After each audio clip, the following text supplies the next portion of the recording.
Anybody got a prescription, yeah, for this love thing? Anybody got a pill like a pop for this?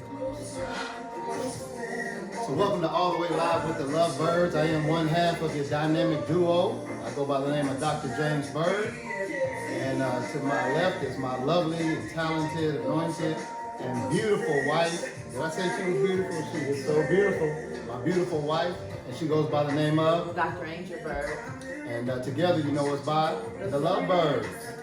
And just come on in and have a seat. We're doing these all the way live with the Love Byrds now once a week. So we're gonna do what we can to help marriages all over. This is our quarantine series. So how you doing with being quarantined? We're alive. We haven't killed each other. We haven't strangled each other. We're still making it. So I hope you're still making it during this quarantine series. All right. So today we have for you, we're going to talk about 12 potential marriage destroyers. All right. Now, of course, we won't get through all 12 in, 30 minutes, 45 minutes that we'll go today. So we'll pick up wherever we leave off for next week. But these are just things that quite often happen in almost all relationships at one time or another. And if you don't figure out how to get victory over these, ultimately they can become bigger problems and destroy your relationship. And the more of these that you have, the worse off the relationship is. Yeah. And so, you want to stop touching each other's devices. I can't see the people. You need to, so we need to invest in getting you some different devices. Don't get off track. Stay on course. Apple products obviously are not working for you. And so since Apple products are not working for you, we can get you some different products. Would you like to use my product? Yes, thank you. Okay. Now I don't have anything to work with because I don't use the Apple. Yeah. I don't use anything that shows a bitten apple. Just having some fun. But so let's get started. All right. And so and just because we have this list of things that we're going to talk about today, don't hesitate to ask questions, or even if it's on the topic of what we're talking about, or even if it's off topic. We want it to be interactive. We don't mind answering questions. This show is not just for us, it's for the people. It's for you, for your friends. Share this. Share this on your page. Share this with others. We just want to give good, godly wisdom. We've been married over 28, almost 29 years. And so we've learned a lot. We've been counseling married couples for 20 years. And so we learned a lot even through counseling other couples. Yeah. And so we just want to give back some of the wisdom that we've been given and been blessed with. All right. So number one, and there's no particular order about these. One is not more important than the other or anything like that. These are just a list of some things that we're going to talk about. So number one, let's talk about overstepping boundaries. Okay, when I say overstepping boundaries, I mean you're overstepping the boundaries in marriage if you're trying to change the other person. Yeah. Okay, and when one tries to change the other person, and I know you don't usually mean harm. People don't usually mean harm by trying to change their spouse. It's something that they don't like about their spouse.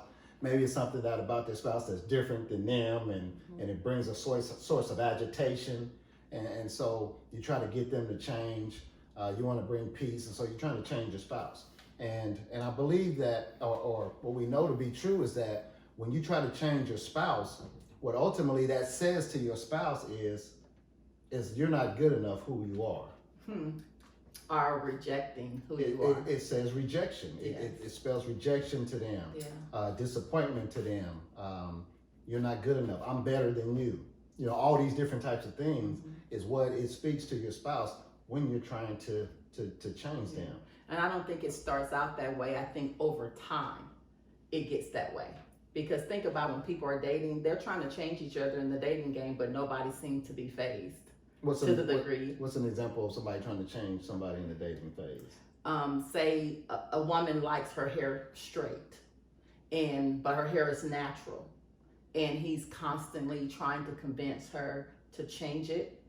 And then once they get married, now it's a problem. Okay, so if you're dating somebody and they're constantly trying to get you to change your hair right now while you're dating, stop dating them. That's a little premarital advice. I'm telling you, that doesn't get better with marriage. No. If they don't like your hair the way it is in the dating phase, if you're natural and they don't want it straight, or if you're straight and they want it natural, if they don't like it the way it is in the dating phase, just stop dating them. All right? No, it's That's so free funny. advice. Yeah, but we think it's funny or it's a little thing, but you don't know how many people we've counseled over things that people couldn't even believe became such a big ordeal to the point of divorce. Yeah.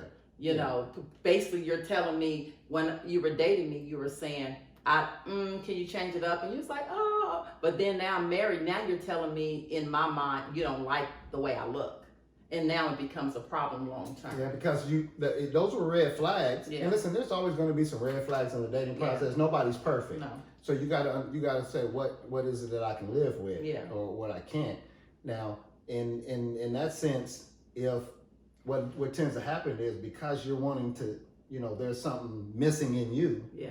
You're wanting to date that person so bad that you tend to overlook that. Yeah. Yeah. And then later on, when you guys are married and you're connected, now it becomes a serious source of irritation that you can't overlook anymore. Yeah, because you have to think about when you start saying things like, I don't want to make him upset or her upset if I tell them the truth. If I want something, but I don't want to share it with them because I think they may get mad or not want me anymore, that's a self-worth problem. Yeah, absolutely. You see, that's an inside job. And so we have to focus on ourselves. It's really not the other person's fault, because that's who they are. It's the person who accepts all of those things. I agree. Issue and problem that needs to be worked out, so it won't be any more divorces. Yeah. And families coming to an end. And so what did we say? So what about, we understand that in marriages there are things that, we need to change. There are things that we need to improve on. We need to correct. But where does the line drop? I mean, where does it differentiate between overstepping my boundaries and, being helpful in helping the person I'm married to? Well, I believe it's overstepping your boundaries when it becomes control and it becomes a forceful thing. Because even if it's something that another person needs to change about themselves, you can't make them. Correct. So since you can't make them, if you force it and become overbearing and controlling over it, then you overstepping your boundaries. Because God is not going to control us, and God is not going to force us to even serve him. Exactly. So if he's not going to force us to serve him, then how in a relationship we play God to force the other person to change? And part of the reason why we want the other person to change is because we're not willing to maybe change ourselves. Absolutely. And not everything that someone's doing in a relationship that we want them to change is wrong. No, it's just something you may not like. Exactly, and or something that's just different from you. And if it's something that's different from you, then all you got to do is just look first at yourself and say, now we got to have a line. Is this sin? Yeah, absolutely. Does this go against does this go against what God says? Does this go against what the scripture says? If it's not, if it's just our preference, if it's just a different the way we do things or whatever, and it's not sin, it's not sinful, then we can't say that person needs to change. We have to look to ourselves and say, what is it about me? Yeah, what is the trigger? What is the agitation? Exactly. That's coming up in you, that's causing you to respond the way that you're responding, because no person can make you act ugly. Nobody can make you act ugly. It's an opportunity for you to choose whether you're going to do the right thing or the wrong thing. But we have lived our lives for all of this time in relationships saying, if he wouldn't have, if she wouldn't have, then I wouldn't have. No, you have a choice to make every single time to do the right thing. I think that's one of the toughest things in marriage and in a relationship is that when there is an agitation, when there's when something comes and steals the peace out of the relationship, the natural tendency is to blame the other person. The other person. And it's the last thing we want to do is look at ourselves and say, okay, they said this and I didn't like it and it bothered me, but okay, what's wrong with them saying that? That's their opinion. Yeah. That's their choice. They didn't cuss. They didn't, you know, I mean, they didn't, it wasn't sin. So then what is it about me? What are they triggering in me? Maybe from my past, from my history. Could be from previous relationships, whatever. What are they triggering in me that's causing that to be such a source of agitation in me? And now if I can figure that out and get free from that, then I don't have to change them. No, I can heal from the inside. Yes, I agree. And so I just want you guys to really meditate on this. That's people that are in relationships, marriage, thinking about it. Think about all the times you blame someone else for your actions. I want you to really meditate on that, because you're getting information and tools today that we always start off in this segment of saying that you're not, let me see, how can I want to word? This is not talking to people who are in seriously abusive relationships. No. So we always clear that. That's sin. That's sin. Totally sin. So I'm only talking about those. So if you're not in an abusive relationship, then nobody can't make you go out and cheat on your spouse because they act crazy. No one can make you cuss your spouse out because they said something you don't like. All of those things are something that's on the inside of you that you need to take before God and ask Holy Spirit to help you uproot anything that doesn't look like Him. Absolutely. Absolutely. So stop overstepping your boundaries, people. And again, the way you know that is, it's so great about when there's problems in the marriage. It's easy to realize when you need to practice some of these tools, and it's when you feel agitated. Yeah. Because think about how when you get agitated, some people go into a place where they can't even control it. You know, they go to a place where they were like, I was too mad to come back from it. I was too angry. No, that's a problem. That is showing you on the gauge of yourself, just like you see in your car, the gauge that tells you if your car overheating, you're running out of gas. It's the same gauge for the human body to tell yourself, there's something wrong with my emotions. Yeah. There's something wrong on the inside that I need to fix or change. And it's not okay to continue down that road because it ruins relationships. Man, listen, as we're talking about this and as we're sharing this, I am there's something in me that's making me feel like, man, there's a lot of people out here that are dealing with this. Yes, absolutely. And, you know, I know we got this list and we're looking at just going to the next thing and going down this list, but I feel this thing right now that there are a lot of people that really need to understand. We need to really stress the importance of this. Again, we've said this again. Somebody can type it in if you're watching, type it in the chat. Now, I'm not talking about us. If you're watching, you type it in the chat. The next time that I feel some source of agitation and some irritation in my relationship between me and my spouse, I need to stop and get along with myself and figure out what it is that caused that statement or that look that they did or whatever. Did it make me feel rejected? If it made me feel rejected, why? Was it because my mama used to look at me like that when I was younger and she used to reject me? That's good. Or my dad used to look at me like that.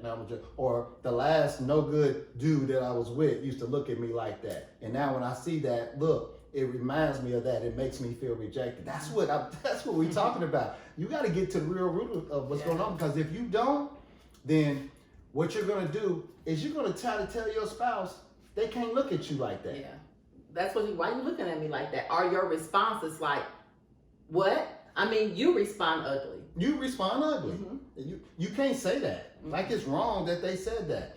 They're an adult. That was what came to their head. That's what they chose to say. And that's a problem. Now listen, we're saying not abusive stuff, not sinful stuff, but guess what? Even if somebody cussed at me, I don't have to get all out of beat and agitated. I can let that be their problem. Yeah. I can say that, you know what? That oversteps the bounds of what I'm going to take. Yeah. I'm not going to sit here and allow you to talk to me like that. And so I'm going to walk. I don't got to get angry. I don't got to cuss back at you. No. I don't got to get loud with It's you. a decision. I can decide that, you know what, I'm not going to overstep my boundaries and try to change you to be somebody else, but I'm not going to let you overstep the bounds of how you can mistreat me either. Absolutely. And so you're going to deal with this by yourself for a moment, and I'm going to walk away and just call me or come back when you get it together. I'm going to forgive you. Yeah. We ain't coming. I'm going to forgive you, but I'm not about to sit here and go there with you. You know, and so, man, that's some good stuff right there. Yeah. Anything else you want to add on that? How about that last part? Which part? I'm not gonna take something. I'm not gonna let somebody. Yeah, no one overstep the should boundary. have to be disrespected and mistreated ever. And you can respectfully say to your spouse, you're crossing boundaries. You know, you have to come up in relationships, you have to come up with words that you use with one another so we can realize what we're doing. You know what I'm saying? Your crossing boundaries are, what's up? You know, whatever that thing is, you know. That flag on the play. This is not football. I know you missed it. But, no. And so I'm just saying that we're one. And we're supposed to be becoming one throughout this marriage process. So if that's the case, then why wouldn't you want to protect the other person?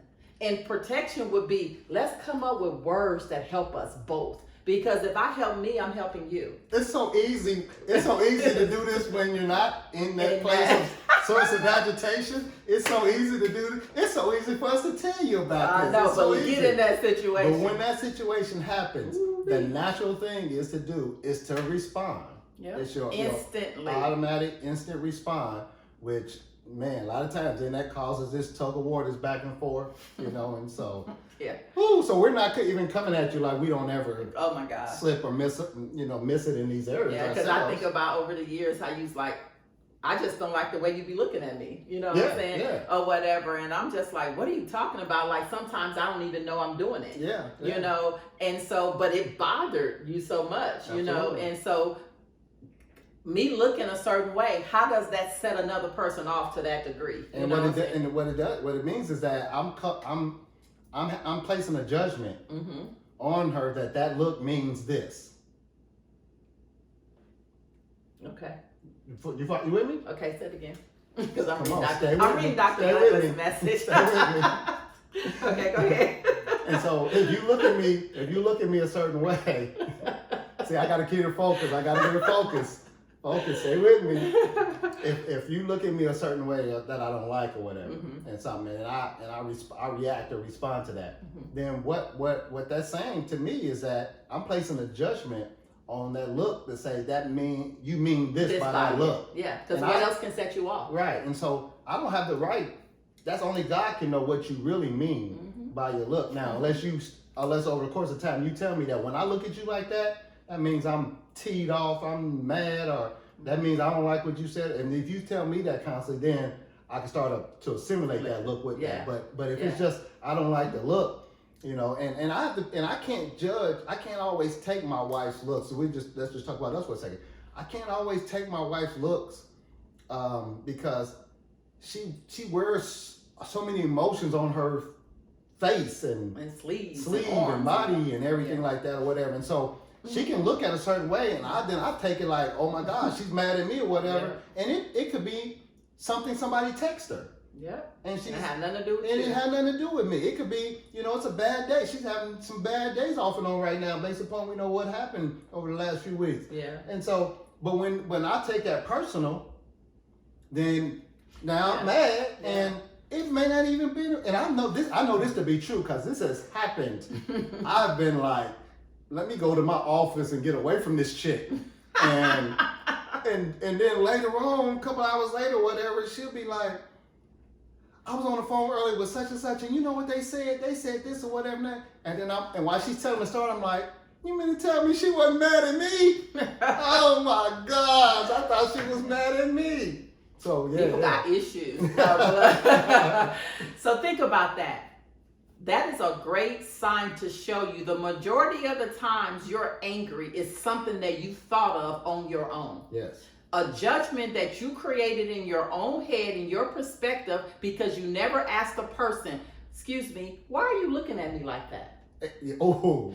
Excuse too me, easy, right? are you upset with me? That's too easy, right? I mean, we don't do that. We just take all of this in and become this whole different person because we have made a judgment that only God can make over another human being to tell them why they think and feel the way they feel. And sometimes, I was gonna say so bad. Sometimes, once we get into that place that we think we know, you can't even tell them that's not what I was thinking. That's not what I mean. We just know that we know that we know. Yep. And straight up. And it's wrong. It's wrong. It's really wrong. And it's like, how many marital problems have been caused by it? How many people have gotten divorced because you assumed what another person felt or thought? Yes. You see what I'm saying? Yeah. Because we've been doing this marriage practice for a long time, and we have people who come in or want divorces or have been divorced, say if the other person stepped outside of the marriage, which you can do that.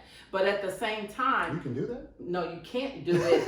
What I mean is you can get a divorce.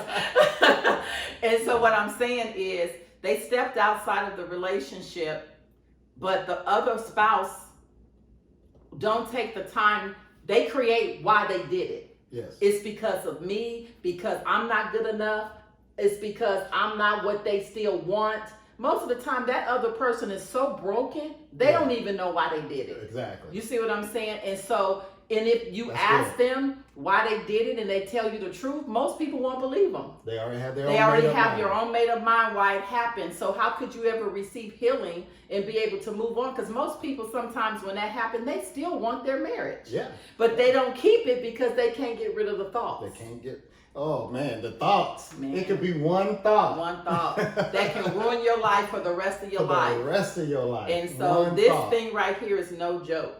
Wow. That's why God told you to guard it. That's why he told you to take captive. That's why he told you to take all those imaginations and get rid of them if they don't line up with his word. And you could be a person that practices that. You know the Bible says that. And you could be a person that practices that. But if you let one get away, that one you let it get away can ruin your life. Yes. Remember I said a long time ago, I said, the Bible doesn't mean take 99 out of 100 thoughts captive. Because that one... It will destroy your life. Can destroy your life.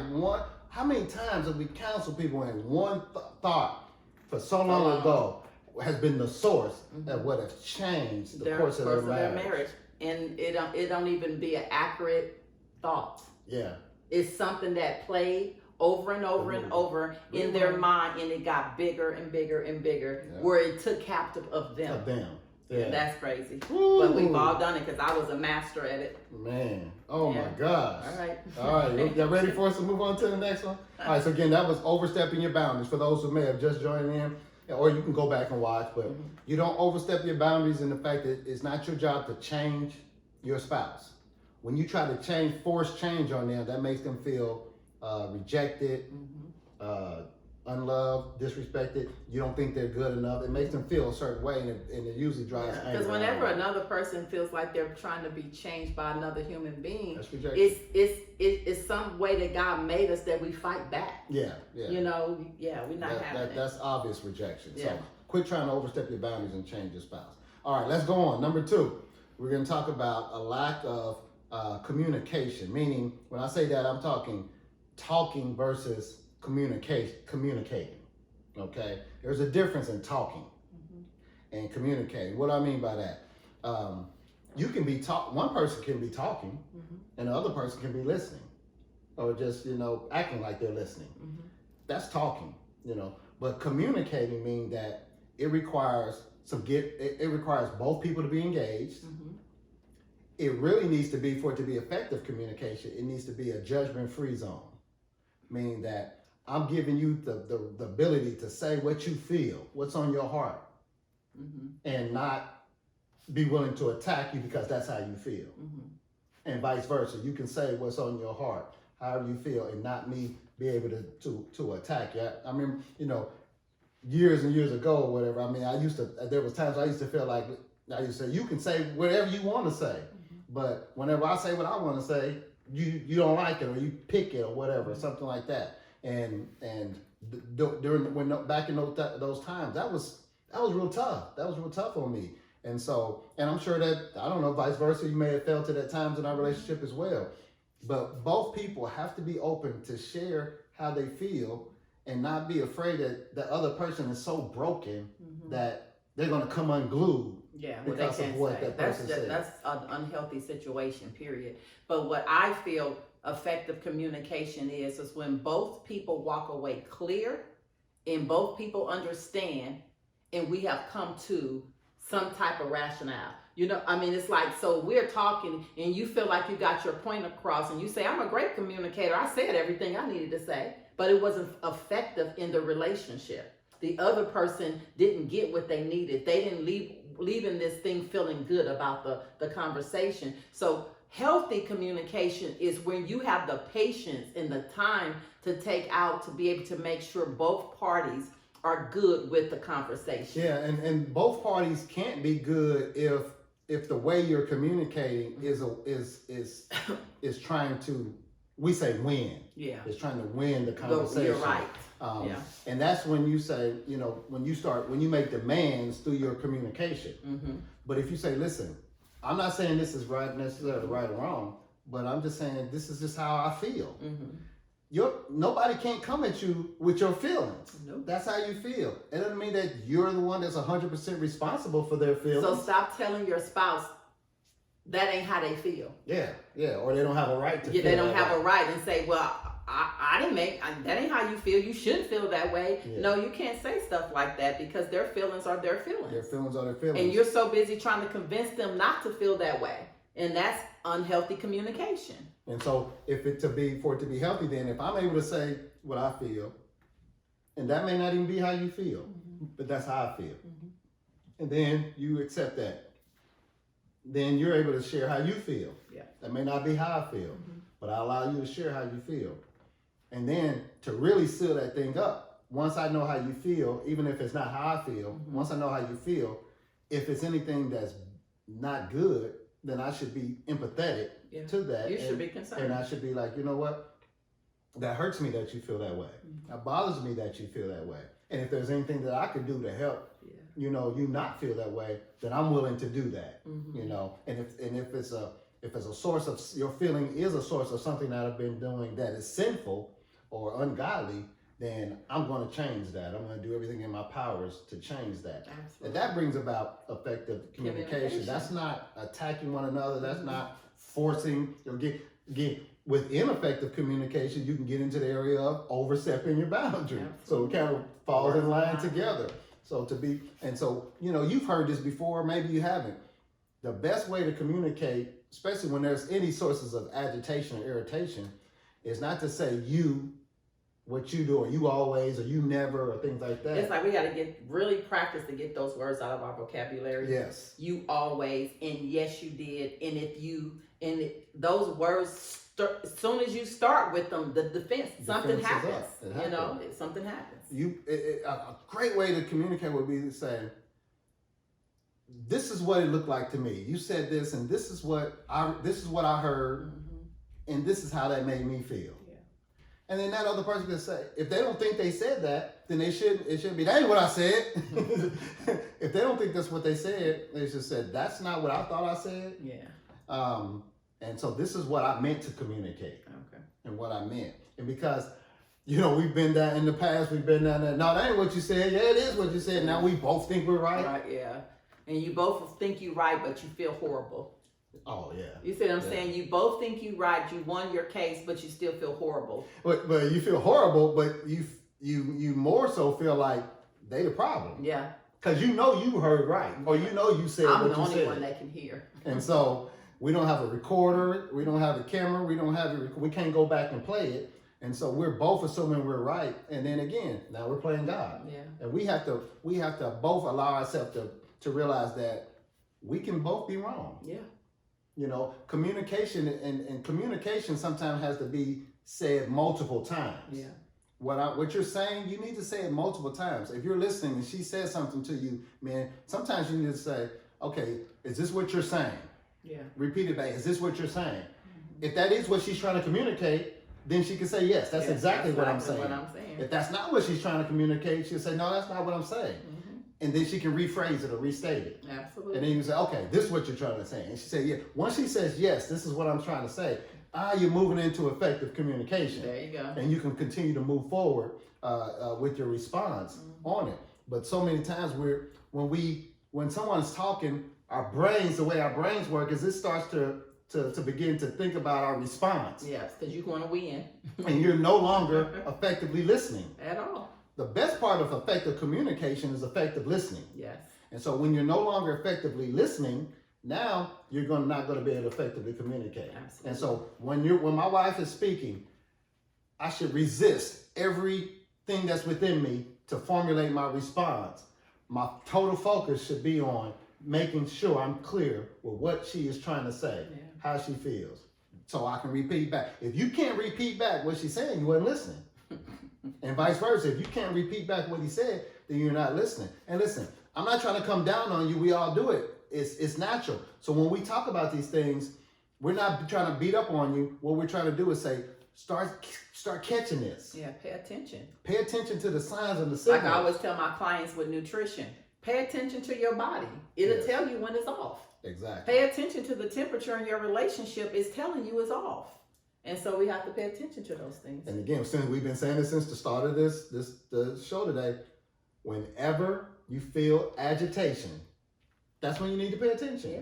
Whenever the boat is rocked. Yeah. Whenever the piece is stolen. Whatever what we used to say, when the temperature in the room changes. You know what I'm saying?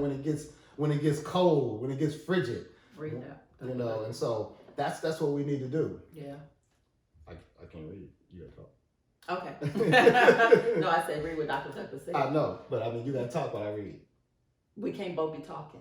You gotta talk while I read. That's what I was saying. Oh, no, read it out loud. Oh, you want me to read it out loud? See? Jesus. See? That was not effective communication. See, right there? Because as a man, I listen to the words she says. And Y'all. so we had to go back and forth till she could effectively say what she meant. Yes. And what she meant was read that out loud. Yes, because I'm thinking how I'm going to talk and he read and you hear us both. Right. That was a great example because the word she said was read that. Okay. And so when she says read that, I'm saying, okay, I'm going to stop talking and read this. So I need you to talk to the people. Absolutely. See what I'm saying? Yes. But that's not what she meant. What she wanted me to do was read it out loud. Yes. So just how quickly. That could have, for people that don't grow in the relationship, that can go bad real fast. Oh, that can go bad real fast. Yes. They can go downhill real fast. And so that's why I wanted to talk about it so they can see that it's just easy. It's not a point of one person being off or mad or it's just little things.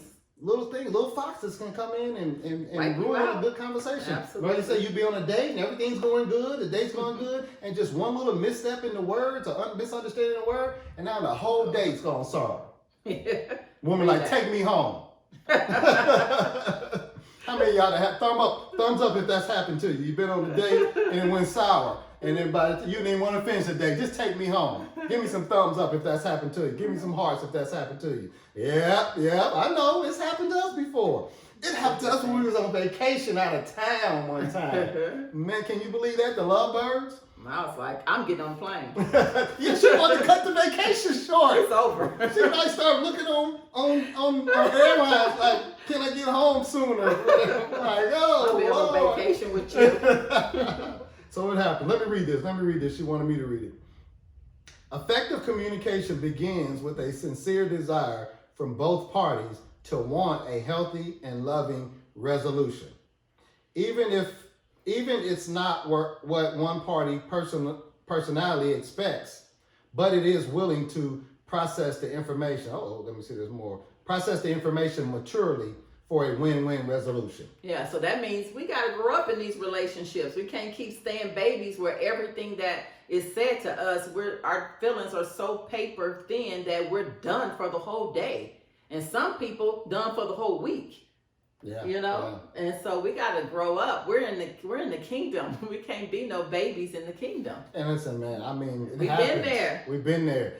Grown men pout, grown women pout. We all do, and we're going to continue to do it unless we focus on being more effective in our communication. Yeah. And this would be great if everybody that's watching this and everybody who shares it and everybody else who views it, it would be great if we all just decided this week, for the rest of this week, that whenever we feel a source of agitation, or whenever we get off in our communication, that we fix it right then. Yeah. We don't blow up. We don't get loud. We don't assume that we were right and they were wrong.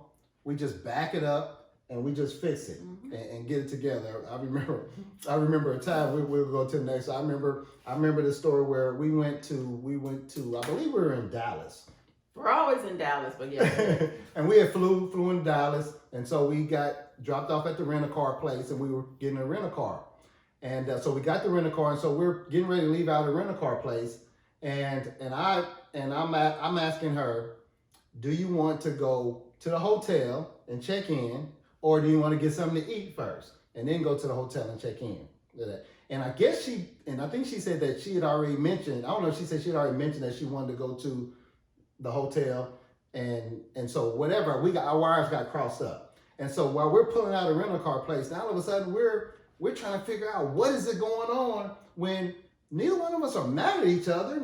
We're just trying to go somewhere, but it's that little bit of source of miscommunication that if we don't rewind it, if we don't back that thing up and figure out, okay, what went on, that we will get agitated at one another and then just be frustrated, And I'm not saying that ain't everybody. Some people can just have miscommunications, and so we know it's not everybody. But for those of you that do have that at times source of irritation, when sometimes it can get bad. Yeah, how many people irritated right now with all the time we've been locked in the house with each other? Yeah. How many people are irritated? It's a time to take out and say, why am I irritated? What if, I was thinking about, I said that to two of my friends, but I was thinking about back in the day, families were always home with each other. Oh, man. Families were always around each other. That's right. People in the neighborhood knew everybody. It's like, this is all new, like to everybody, like, oh my gosh, I'm at home and he's at home. And it's like, I remember growing up where you were always at home. We're always at home. And people was always with their families. And now this is throwing everybody off. It's like, where did we get off with family? I remember as a kid, you couldn't go no further than out in the yard, in the front yard, and back in the house. So no, you're right. I was just like, what happened?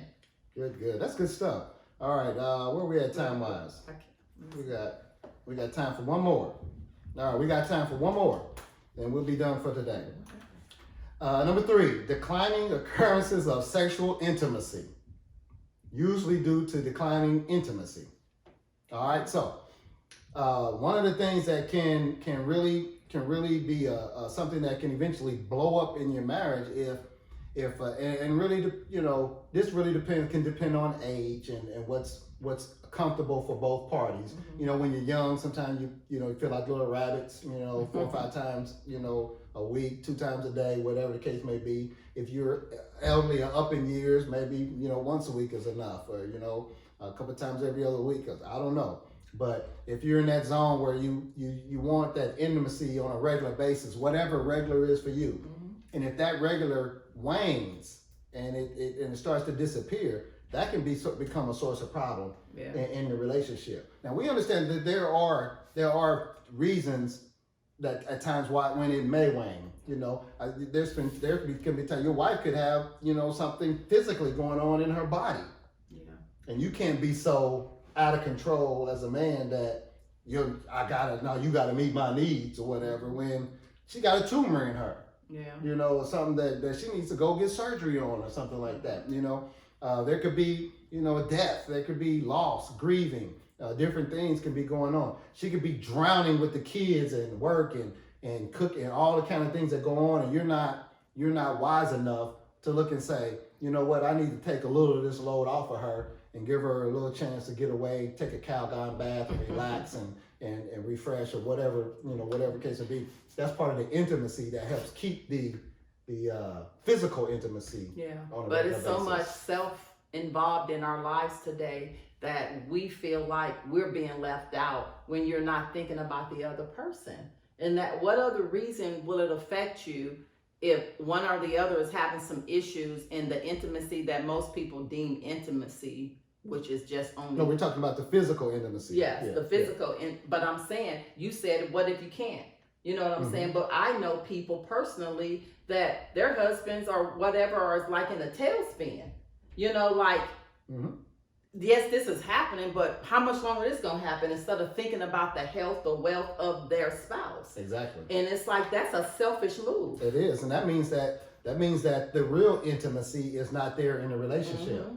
If you just want the physical intimacy, but there's something that is blocking it, the physical intimacy, and you're not willing to dive into what that real intimacy is. Yeah. And that may be there, like I said, there may be some grief, there may be some loss, there may be some physical problems going on, there may be some drowning and things like that. We know most men, it doesn't matter what's going on. If they see them, their desires are triggered or whatever. But we know for women, they need to feel connected, and emotionally connected and things like that. And so if you're not willing to let them talk to you and share to you and emotionally connect to you, and they think that you're not concerned about how they feel and their well-being and things like that, then that's going to be a problem.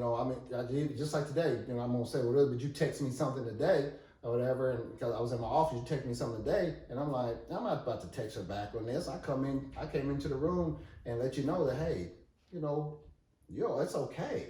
You're my wife, this is gonna happen. You're human, you can feel how you feel. I'm good, and so you gotta have those sources of emotional intimacy to keep the physical intimacy going on a regular basis. Yeah. Woo! Man, this has been a good show. We got 12 of these, and we only got to 3 today. Wow. So that means over the next few weeks, we're gonna continue by these. As we get ready to leave there, are there any questions that anybody has before we get ready to end today's show? We got some people. But like I say, pay attention to this shut-in and this lock-in to get your house in order. Don't allow all the agitations, irritations, and the things that you're seeing because your life is different to be the end of something.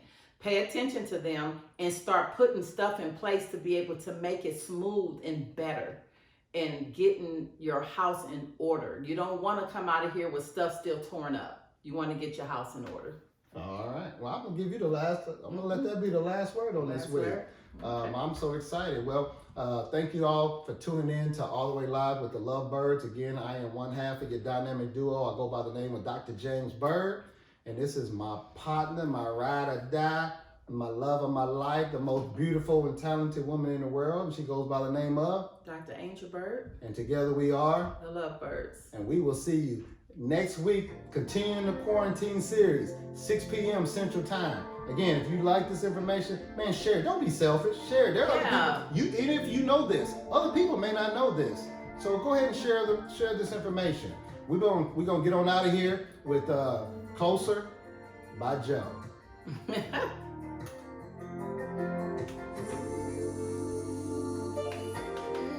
Anybody got a prescription, for this love, man? Anybody got a pill like a pop?